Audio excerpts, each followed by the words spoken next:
En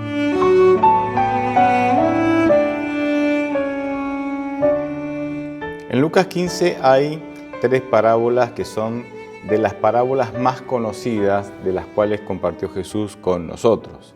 Y ustedes las conocen muy bien.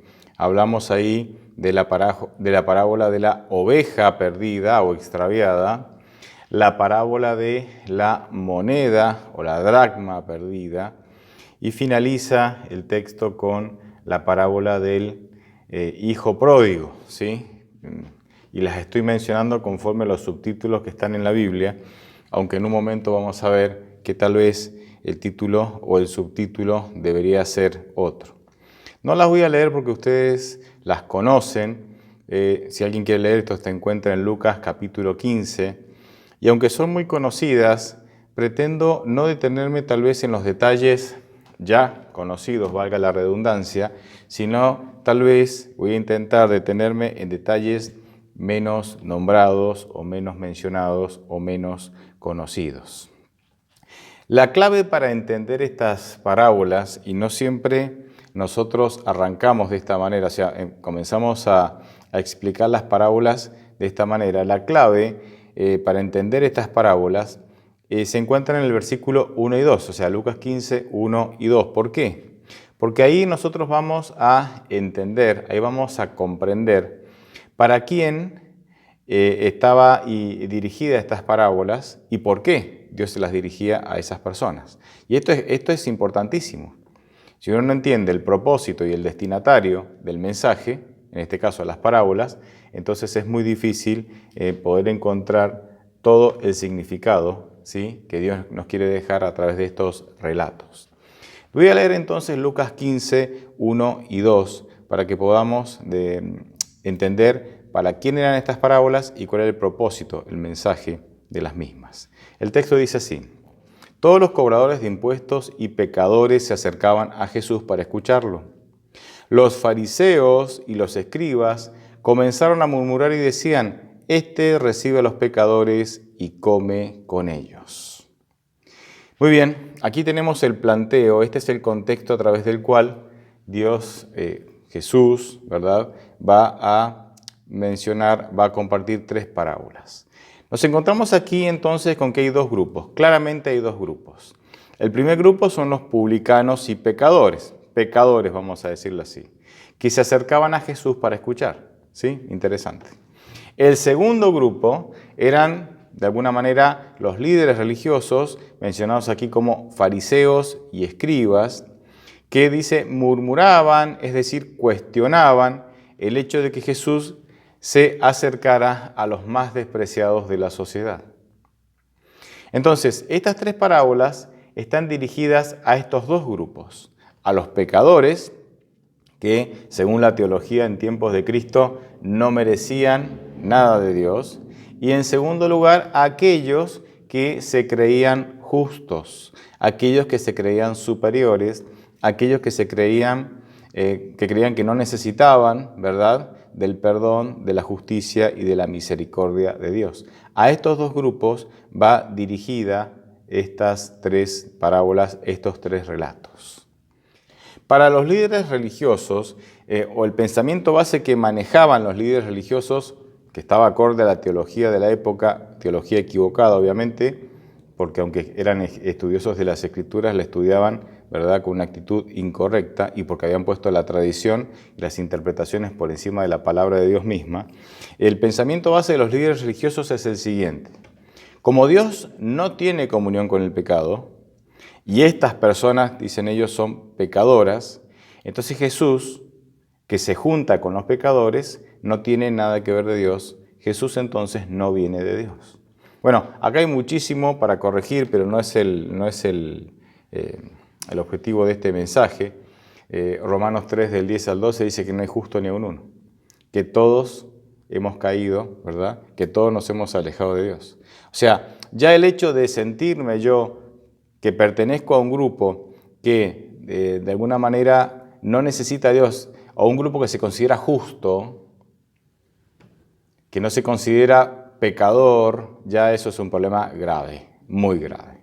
Pero bueno, Imagínense que entonces esta teología de base estaba totalmente torcida, ¿no?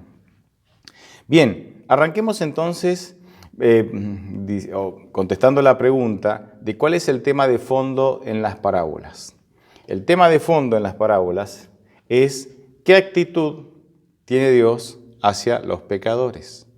Y esta pregunta que va a contestar Jesús a través de estos tres relatos, de alguna manera se contrapone a la creencia de fondo que mencionamos recién que tenían los líderes religiosos, de que Dios tiene, para los líderes religiosos Dios tiene una actitud, Dios se aleja de los pecadores, Dios rechaza a los pecadores.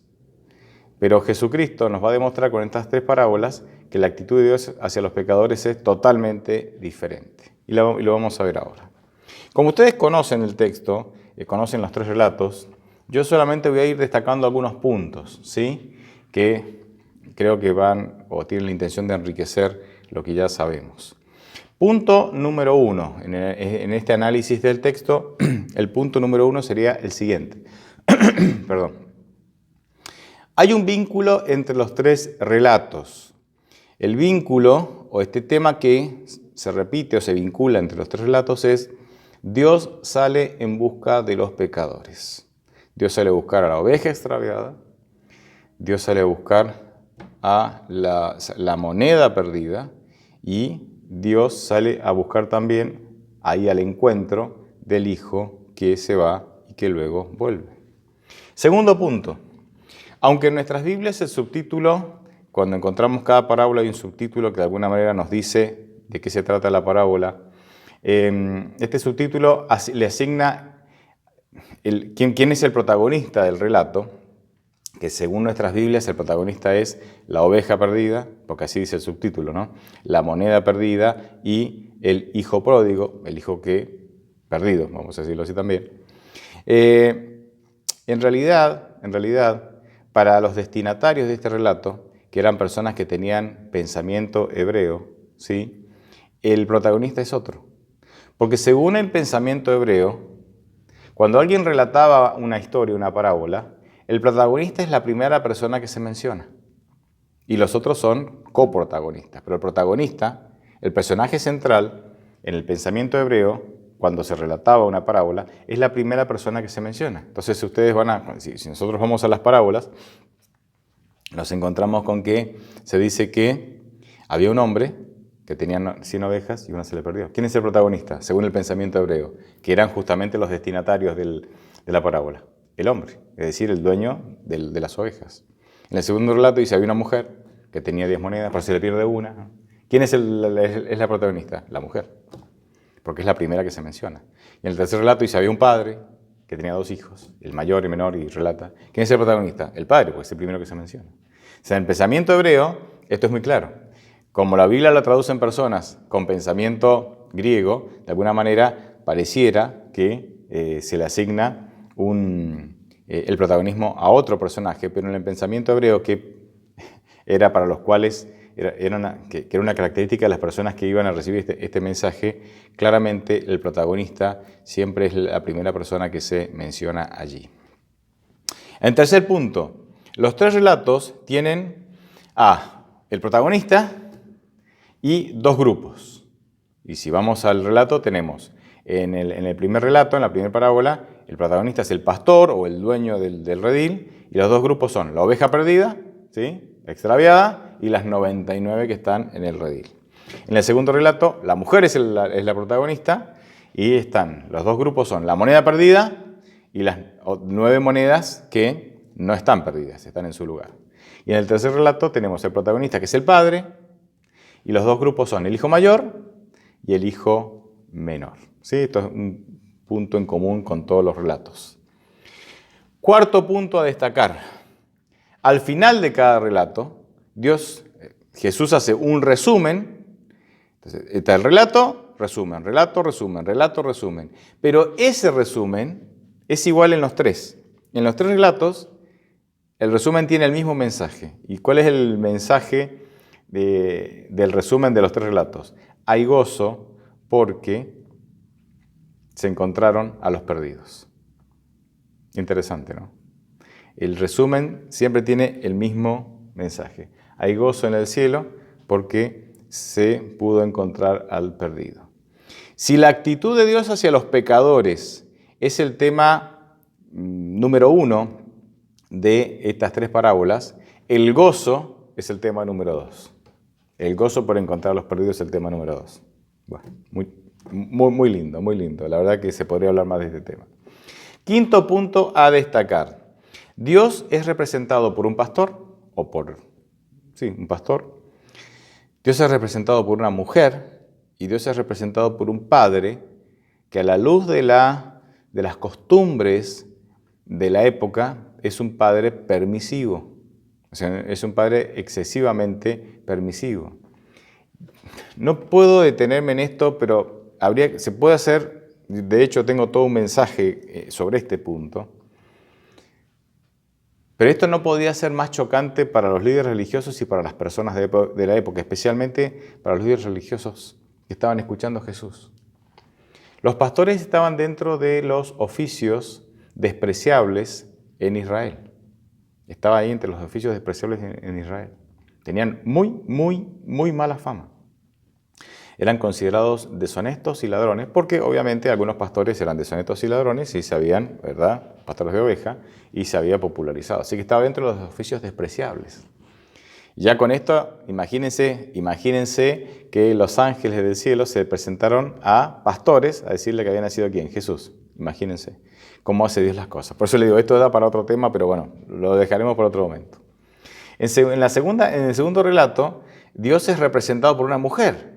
Miren, las mujeres, los niños, estaban dentro de las personas despreciadas en la sociedad, menoscabadas, menospreciadas en la sociedad de Israel. ¿Sí? Y ustedes, no hace falta que yo me ponga a hablar sobre este tema. Ustedes conocen cómo la mujer era totalmente menoscabada y tenía mucho menos derechos que el hombre. Y sin embargo, Dios es representado aquí por una mujer. Y en tercer lugar, Dios es representado por un padre totalmente permisivo. Y no me detengo en esto porque lo voy a explicar más adelante, pero este padre de ninguna manera podía representar la imagen que tenían los israelitas, y especialmente los líderes religiosos, de Dios. Así es que con esto ya Jesucristo confronta las ideas que el pueblo de Dios tenía de Dios. O sea, Cristo con esto está diciendo, el concepto que ustedes tienen de Dios es totalmente equivocado. O sea, porque ellos jamás relacionarían a Dios con estas 3 tipos de personas. Sin embargo, Jesucristo lo hace, representa a Dios con este tipo de personas, para que ellos entiendan que el concepto que ellos tienen de Dios está muy lejos del concepto que Dios nos muestra a través de la Escritura. Es un tema para profundizar. Déjenme entonces ahora dar algunos detalles de cada relato. Ustedes lo conocen, pero yo me voy a detener en algunos detalles. El primer relato es el relato de la oveja perdida o la oveja extraviada. El protagonista, como dije recién, es representado por un hombre o pastor, que puede ser lo mismo, o sea, el dueño, que al mismo tiempo era el pastor del redil, que cuida el rebaño. La oveja perdida representa ¿a quién? A los publicanos, o sea, a los pecadores. La oveja perdida representa a los pecadores. Y las 99 que no estaban perdidas, que estaban en el redil, ¿a quién representan? Ya lo dijimos anteriormente. Representan a los fariseos, a los escribas, a los líderes del pueblo de Israel, de la iglesia en tiempos de Jesús, que se consideraban justos, que se consideraban que no necesitaban un Dios que los salvara, porque ellos se consideraban justos. Es interesante esto, que en la iglesia en tiempos de Cristo estaba dividida en estos 2 grandes grupos. Personas que se creen justas, que se creen superiores, que se creen mejores, porque tienen muchos años en la iglesia, porque son de 5ª generación de adventistas, o de cristianos, porque hacen las cosas mejores que otros, porque económicamente están mejor, no sé, porque tienen más talentos, no sé. porque ayudan más, hacen más obras de bien, no sé. Es interesante, ¿no? Que hay como dos grupos en la iglesia, por lo menos en tiempos de Cristo, no sé, y habría que analizar si en nuestras iglesias o en las iglesias cristianas de hoy no está esta misma división. Y ambos grupos, los pecadores y los que se consideran mejores que otros, ¿verdad? Los justos, conviven en la misma iglesia. Conviven en la misma iglesia. En el contexto del banquete que Mateo hizo cuando Jesús lo llama a pertenecer, a ser uno de los 12 discípulos, ¿sí? De este grupo de 12, fíjense lo que dice Lucas 5, del 30 al 32, dice: los escribas y los fariseos murmuraban contra los discípulos diciendo: ¿por qué comen y beben con publicanos y pecadores? Mismo planteo que en Lucas 15, ¿no? ¿Por qué se juntan con publicanos y pecadores?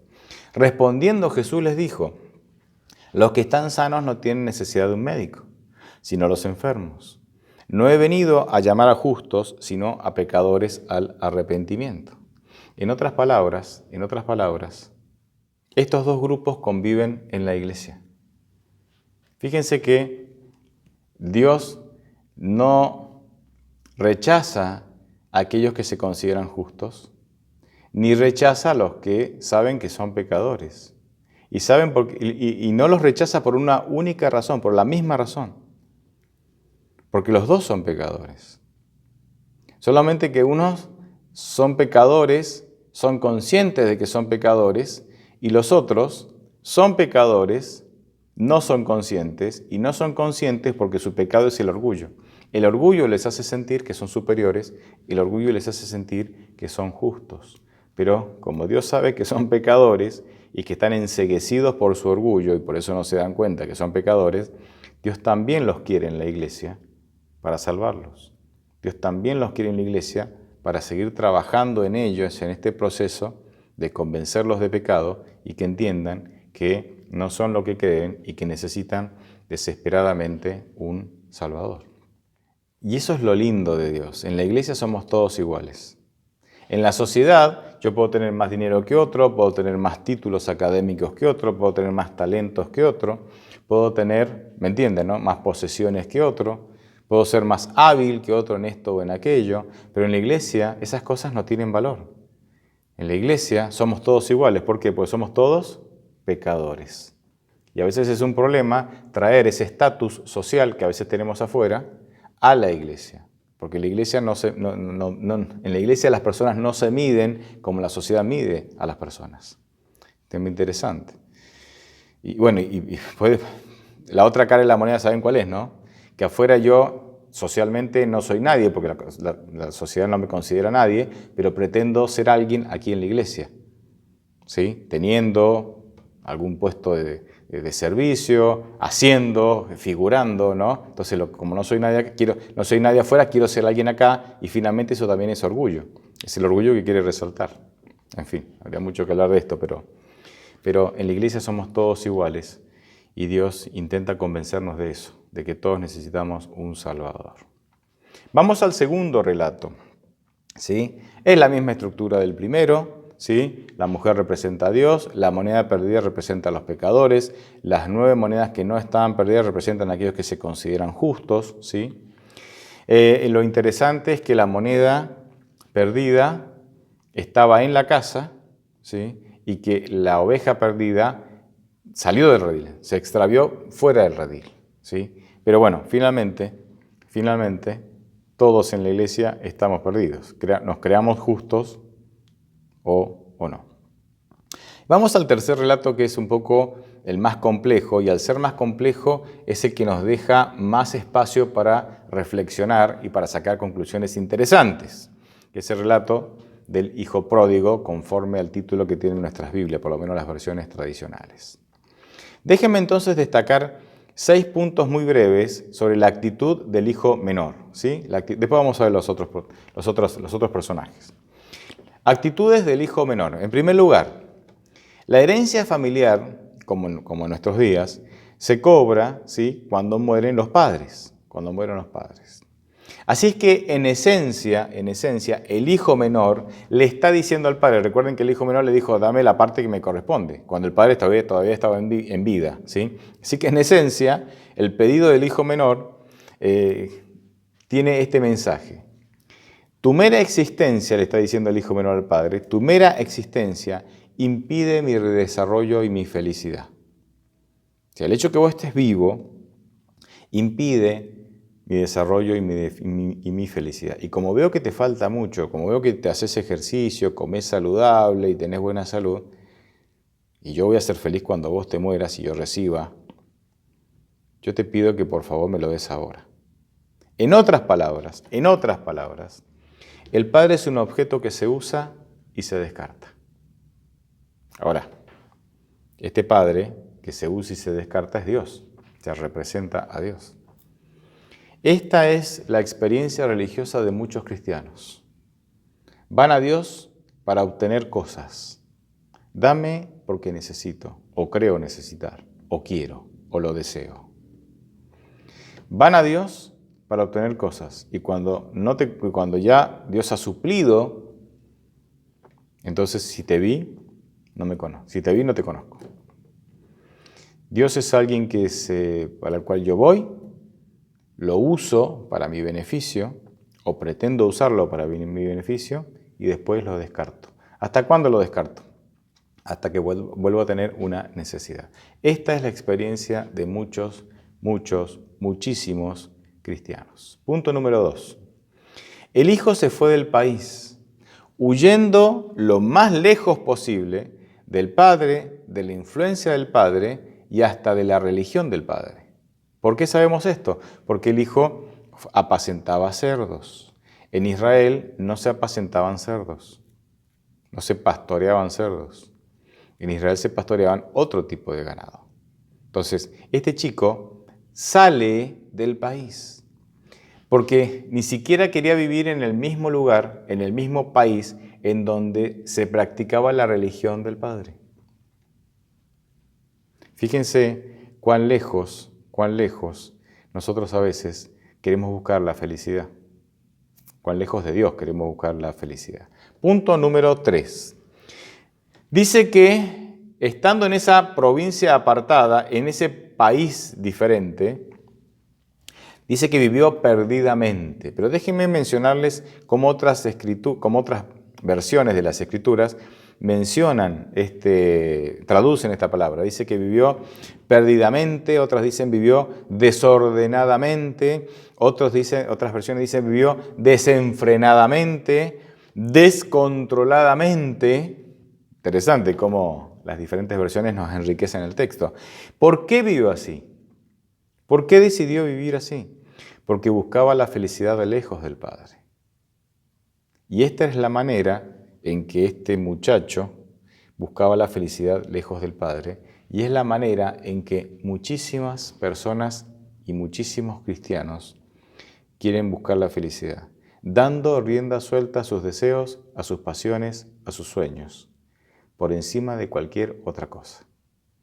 Pero la historia nos cuenta que este joven, aunque le dio rienda a sus pasiones y a sus deseos, no fue feliz. Cuarto punto. Al apacentar los cerdos y desear comer la comida de los cerdos, este joven judío realmente no pudo caer más bajo. Pocas cosas eran peor para un judío que apacentar cerdos, y peor que eso, querer satisfacer su hambre comiendo la comida de los cerdos. En otras palabras, este muchacho tocó fondo. Y me gusta, porque las otras dos parábolas que tienen el mismo mensaje que esta, no menciona este punto. Y el mensaje aquí es claro. No importa cuán bajo hayas caído, no importa cuánto te hayas degradado, Dios siempre te va a recibir.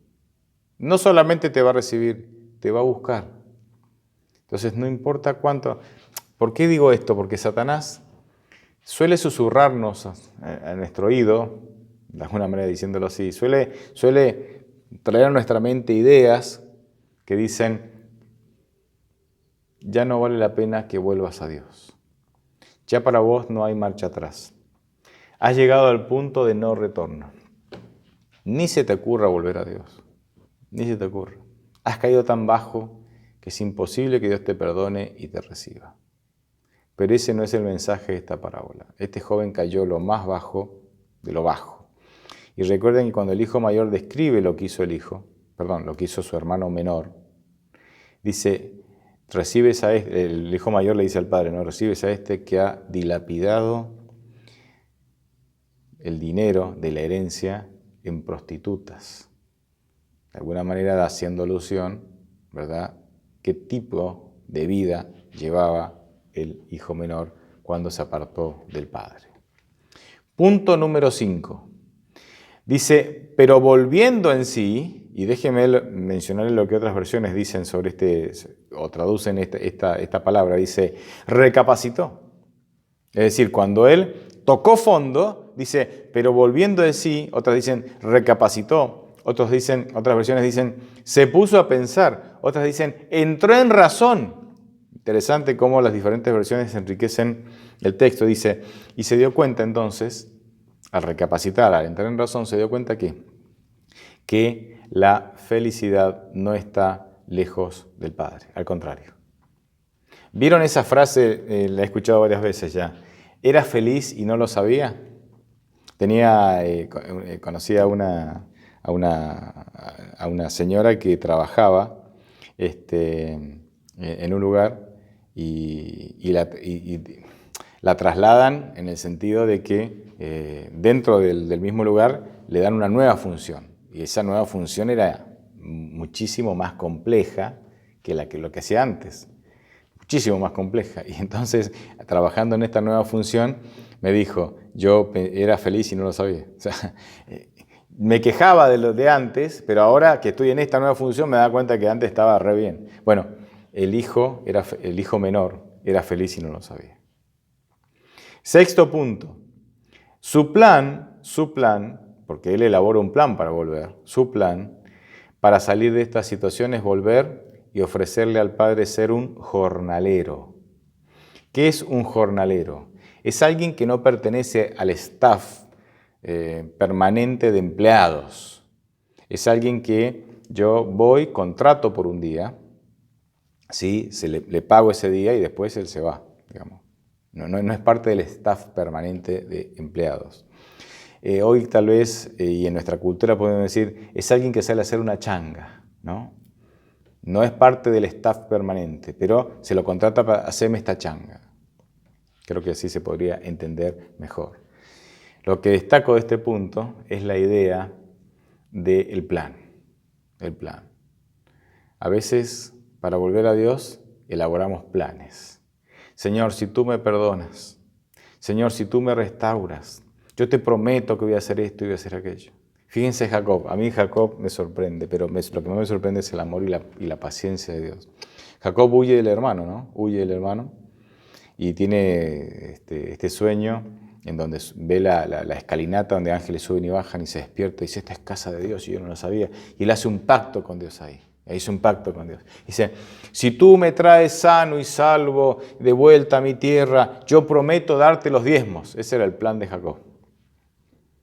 Que si Dios lo cuidaba y lo traía sano y salvo, Jacob le daba como si Dios necesitara de nuestros diezmos. Y con esto no quiero decir, hay todo un plan maravilloso sobre los diezmos y las ofrendas que son para mi beneficio, para nuestro, no para Dios, para mi beneficio, que hay que practicarlo. El plan es genial, estaría lindo explicarlo alguna vez.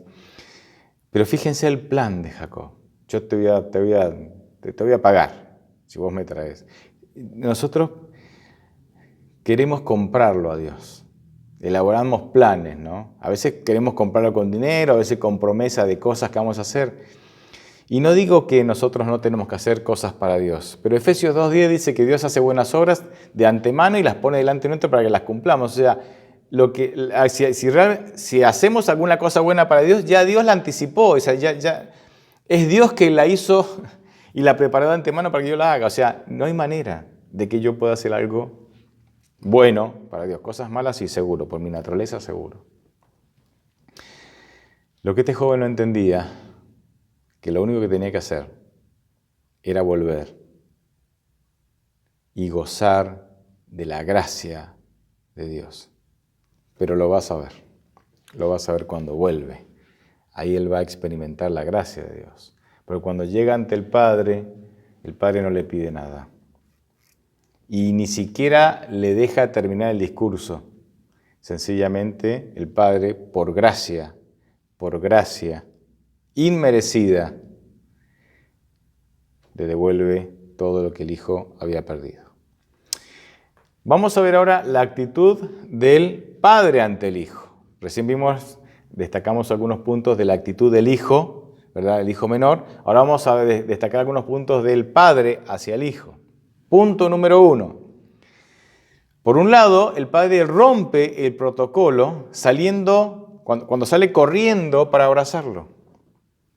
Era totalmente inadecuado, que un adulto corriera en tiempos de Cristo. De hecho, en Mateo 19 está el relato del joven rico, así dice, ¿verdad?, el subtítulo, el joven rico.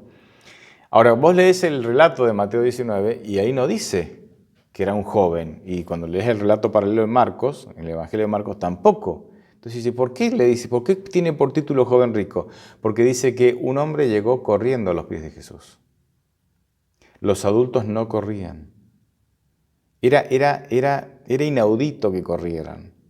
Los jóvenes sí, estos jóvenes inmaduros que todavía no han terminado de madurar, ellos eran los que corrían. Los adultos no.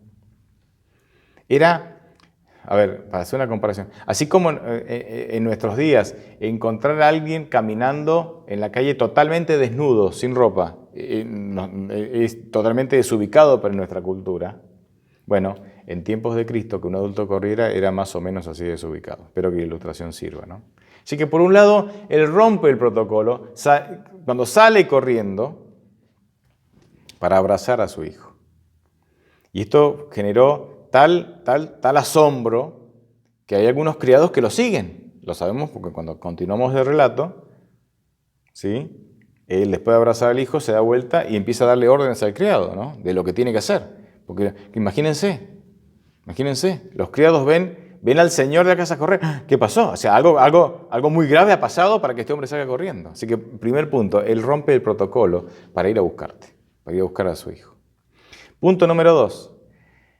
Y el punto número 2 no se contradice, pero en segundo lugar, cumple con un montón de cosas, un montón de puntos, yo los voy a mencionar ahora, cumpliendo el protocolo cultural. Así que por un lado lo rompe, pero por otro lado lo cumple. ¿Cómo cumple el protocolo? En primer lugar, dándole un vestido.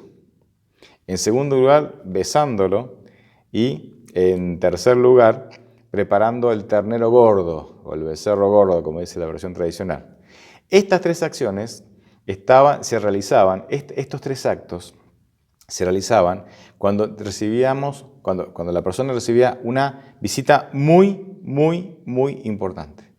La manera de agasajar a una visita muy importante era preparando el ternero gordo que estaba ahí preparado para estas ocasiones sumamente especiales. Era dándole un beso, ¿sí?, saludándolo con un beso. Las versiones tradicionales, Pablo, en las cartas de Pablo decía un ósculo santo, es decir, ¿no?, un beso. Y dándole un vestido no cualquier vestido, un vestido especial, vestido de lujo. Así es que el Padre, que representa a Dios, está diciendo con estas acciones al Hijo que deseó su muerte, que dilapidó la herencia, ¿me entienden? Al Hijo le está diciendo, vos sos una visita, o estás al nivel de la mejor visita, al nivel como si me visitara el Rey mismo, a ese nivel. Y esto eleva el valor del Hijo, eleva la autoestima del Hijo, que sabía que había cometido graves errores en contra de su Padre. En tercer lugar, también le pone anillo. El anillo era un sello en realidad, que se colocaba acá, en el dedo, como un anillo. Entonces, cuando uno tenía que sellar un documento, se sacaba el anillo, sellaba y se lo volvía a poner. Era un sello que se llevaba en el dedo en forma de anillo. Así que el anillo es el sello familiar, que le devuelve ¿qué?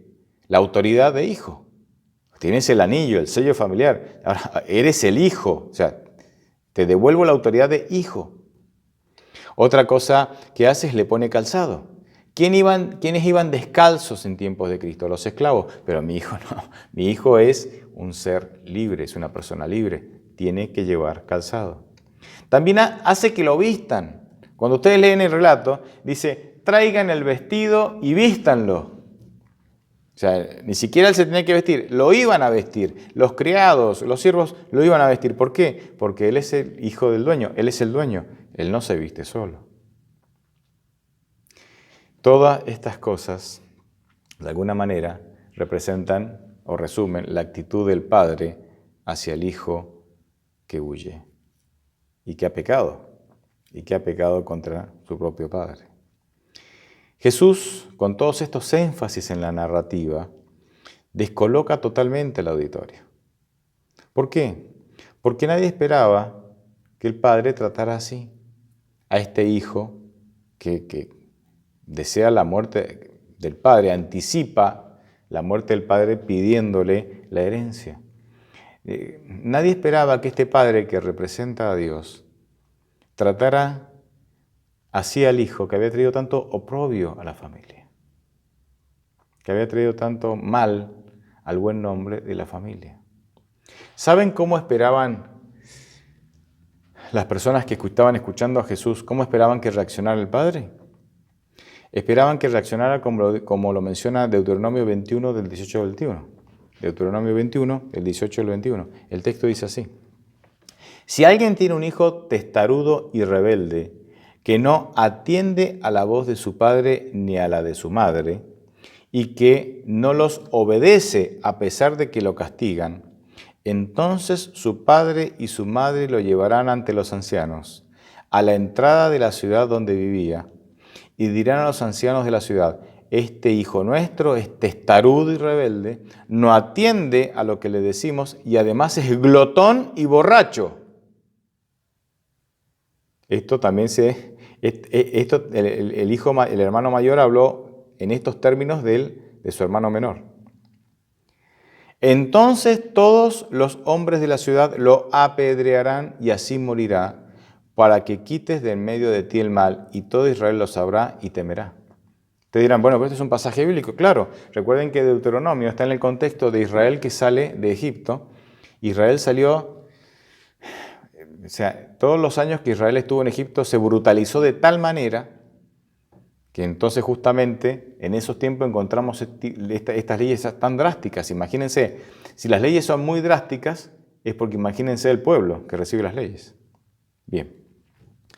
De alguna manera, los que escuchaban a Cristo esperaban que el Padre reaccionara de esta manera. Te dijo glotón, testarudo, contumaz, dice la versión tradicional, rebelde, que ha deseado la muerte de su padre pidiendo la herencia, así. Y Jesucristo descoloca por completo a su auditorio cuando cuenta que este padre rompe el protocolo y no hace nada de lo que se esperaba que hiciera un padre con un hijo rebelde, con un hijo como este. Incluso cuando uno va a los últimos pasajes del relato, dice, este es mi hijo que estaba muerto. Hizo fiesta, ¿no? Hizo fiesta, ¿por qué? Porque este es mi hijo que estaba muerto, ya ha revivido, estaba perdido y ha sido hallado. Hizo fiesta. No solamente no lo castiga como se esperaba, sino que hace una fiesta. Hablemos entonces del segundo grupo ahora. El segundo grupo está representado en esta parábola por el hijo mayor, que estaba trabajando en el campo y cuando vuelve empieza a escuchar el sonido de la música, la danza, ¿sí? La alegría, ¿sí? Los cantos, el regocijo. Y entonces, aparentemente, este hijo mayor parece que sospechó, que la fiesta era para con el hijo menor, porque no quiso entrar a averiguar. O por algún motivo no quiso entrar a averiguar, sino que llama a uno de los siervos, de los criados, dice, ¿qué está pasando acá? Y entonces el criado le dice, ¿no? Le dice, bueno, que dice, su padre ha hecho esta fiesta y ha matado al becerro gordo, al ternero gordo, le hace la aclaración, ¿no? Porque no era cualquier fiesta. El padre no hizo una fiesta íntima, ¿no? Ahí para recibir al hijo, no. Hizo una mega fiesta. Mató el ternero gordo, una mega fiesta para recibir al hijo. Y entonces dice, no, y se mató el becerro gordo porque su hijo, dice, su hermano, ha vuelto bueno y sano. Y de pronto me imagino, el hermano mayor habrá pensado, bueno, estará haciendo una fiesta porque prosperó, con toda la fortuna que se llevó y se hizo millonario. No, no, no, todo lo contrario. Aquí no se festejaba la prosperidad, se festejaba la idea de que el hijo menor volvió al Padre, volvió a la presencia y a la comunión con el Padre. En el segundo grupo, que son los que se creen justos, según el contexto que venimos leyendo, es interesante que no quisieron regocijarse. Yo tengo la impresión que este segundo grupo no conocen el gozo y el regocijo. Porque cuando vos estás tan preocupado y tan ocupado en hacer las cosas, en hacer cosas para ser bueno y para que Dios me acepte, realmente ese tipo de persona no conoce el gozo. Porque el gozo viene de vivir y experimentar la gracia de Dios. Cuando vos estás tan ocupado por hacer las cosas bien y ser bueno y que Dios te acepte, no hay gozo. Hay preocupación, hay ocupación, y nunca alcanza, y hiciste una buena y dos malas, y hay que compensar lo malo con lo bueno, no hay gozo. Pero el gozo viene justamente cuando uno experimenta la gracia salvadora de Dios. Por eso este segundo grupo, los que se creen justos, los que hacen cosas buenas y creen que son mejores que otros porque hacen cosas buenas, en mi opinión, no conocen el gozo. Y muchas veces este grupo tiene que condenar, señalar y compararse con otros para poder sentirse mejores. ¿Sí? Porque siempre hay alguien que va a estar debajo nuestro. Entonces vamos a señalar a ese y compararnos con ese. Entonces soy mejor que ese. Nunca miramos al que está arriba, ¿no? El tema es que nosotros tendremos que compararnos con Cristo. Y ahí todos nos daríamos cuenta de la profunda necesidad que tenemos de un Salvador. Y el Padre estaba ahí. Él no quiso entrar, pero el Padre sale. Es interesante que el Padre dice, le rogaba que entrase. No había obligación. Dios nunca obliga a nadie, ni siquiera a los que están equivocados. ¿Yo puedo tener la razón en algo? Sí, puedo tenerla, claro que sí. Pero eso no me da pie a obligar a los otros a que piensen como yo y que actúen como yo. Porque ni Dios se toma esa atribución. Él ruega, Él llama, Él motiva, Él razona, pero nunca obliga. Nosotros, si hay una entidad en donde no debería existir el concepto de obligación, de coerción, es la iglesia, es la religión. Nadie me puede obligar a creer en algo, nadie me puede obligar a practicar algo que no. Si hay algo que tiene que estar teñido de libertad, más que libertad, más de libre albedrío, de libre capacidad de elegir, es la religión. La religión jamás puede ser coercitiva, jamás. Y si miramos la historia de la iglesia cristiana, cuando la religión se volvió coercitiva, fue el momento más oscuro de la iglesia cristiana. En fin. Fíjense lo que dice el hijo mayor, ¿sí?, al padre, en Lucas 15, de 29 al 32. Dice, pero el hijo mayor le dijo a su padre, aunque llevo tantos años de servirte, nunca te he desobedecido. Tú nunca me has dado ni siquiera un cabrito para disfrutar con mis amigos.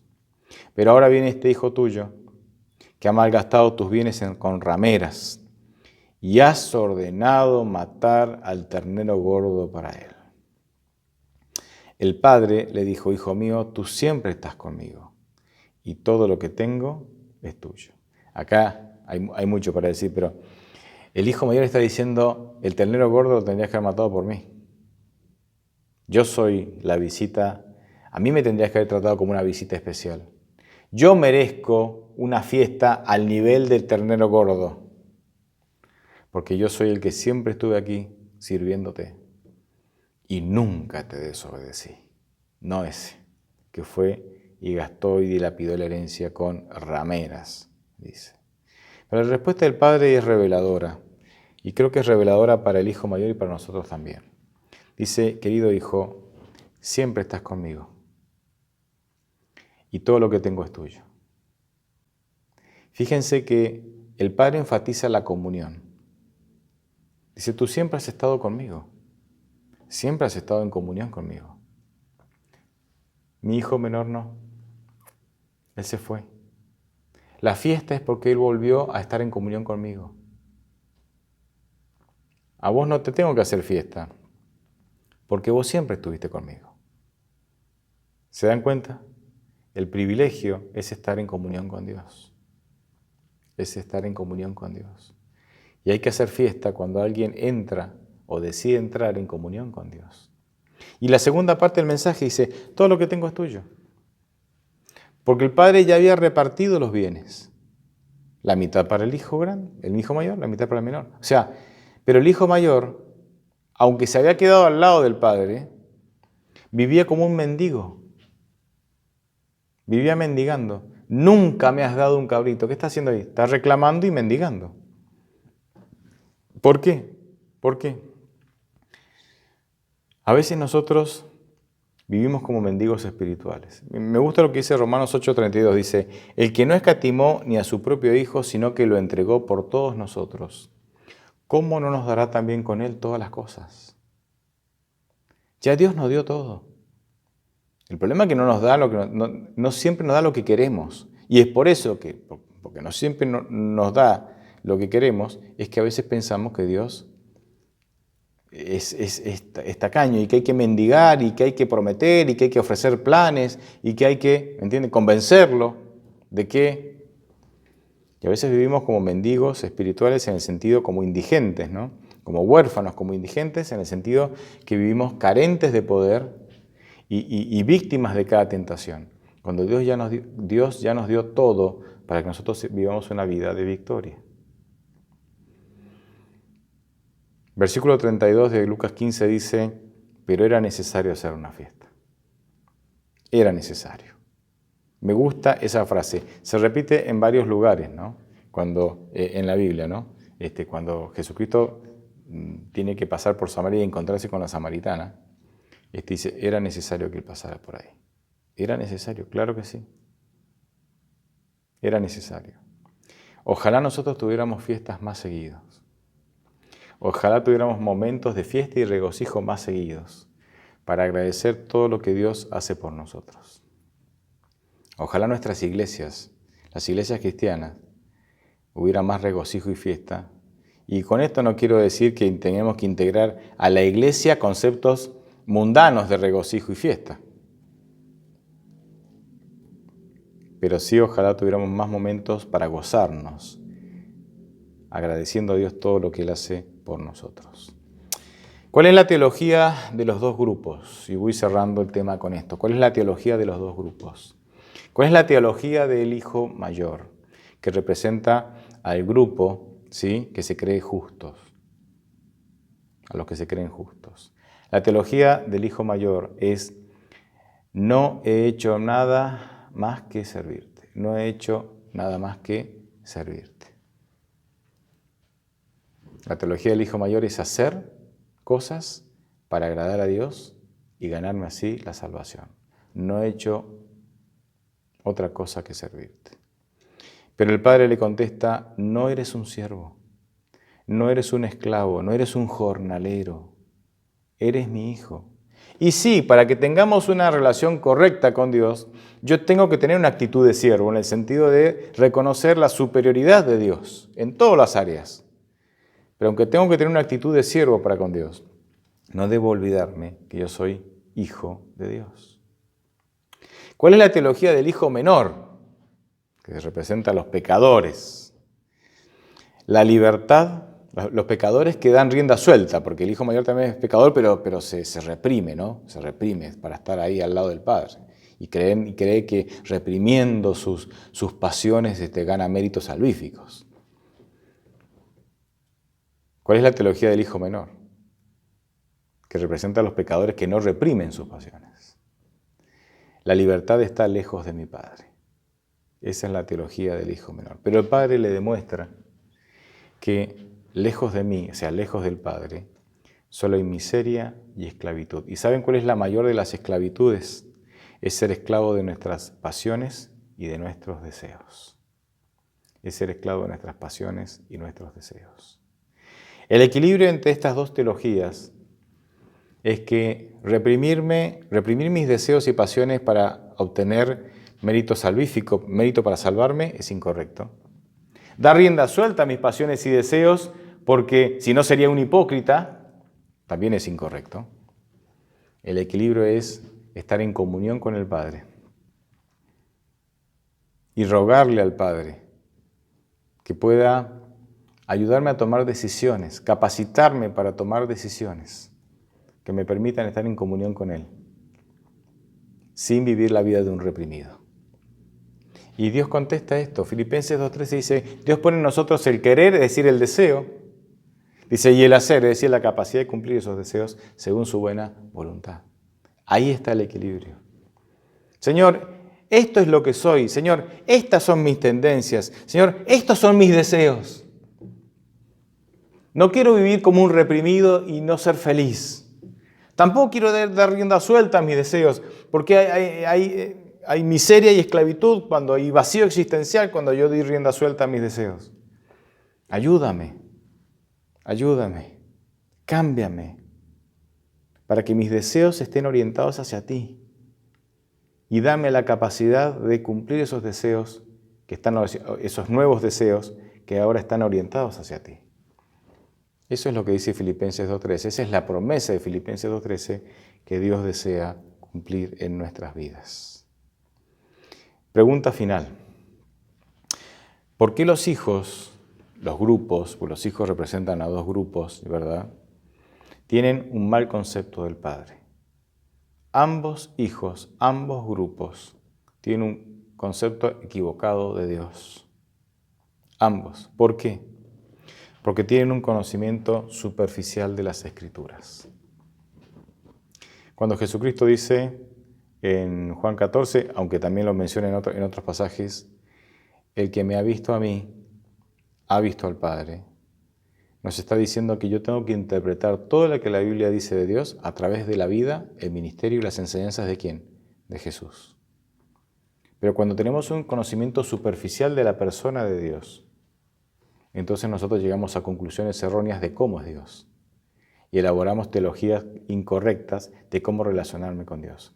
Y entonces llegamos a ejemplos como este, a experiencias como estos grupos. Y yo no sé cuál es tu experiencia, pero seguramente hay algo de esto en tu vida. Y es muy probable que todavía tengamos un concepto equivocado de Dios. Y lo digo porque me miro a mí mismo y lo digo porque charlo con muchas personas y me doy cuenta que todavía tenemos que crecer en el concepto que tenemos de Dios. Y podría dar muchos ejemplos, pero bueno, el tiempo se nos ha acabado. Yo te animo a que vos puedas redescubrir a la persona de Dios leyendo las Escrituras con una mente abierta, sacando o dejando de lado, sin ignorar, pero dejando de lado algunos conceptos o preconceptos que ya tenemos en nuestra mente, e introducirnos al texto orando, ayunando, pidiendo la dirección del Espíritu Santo para conocer cómo realmente es Dios. Te estoy seguro que te vas a llevar una sorpresa. Ojalá dediquemos tiempo a eso. Dios te bendiga.